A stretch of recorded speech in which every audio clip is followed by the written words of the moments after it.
Hello everyone. Today we're gonna see how to screen record on Mac.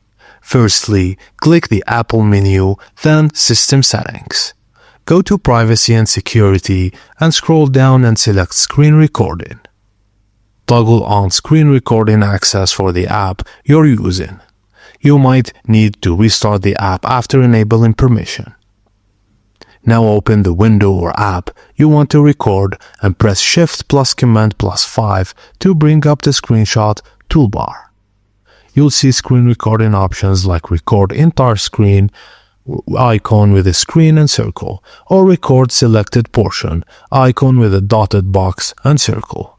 If you select Record Selected Portion, drag to choose the area to capture, then click the Record button to begin recording. To stop recording, just click Stop icon at the top menu bar or press Command plus Control plus Escape.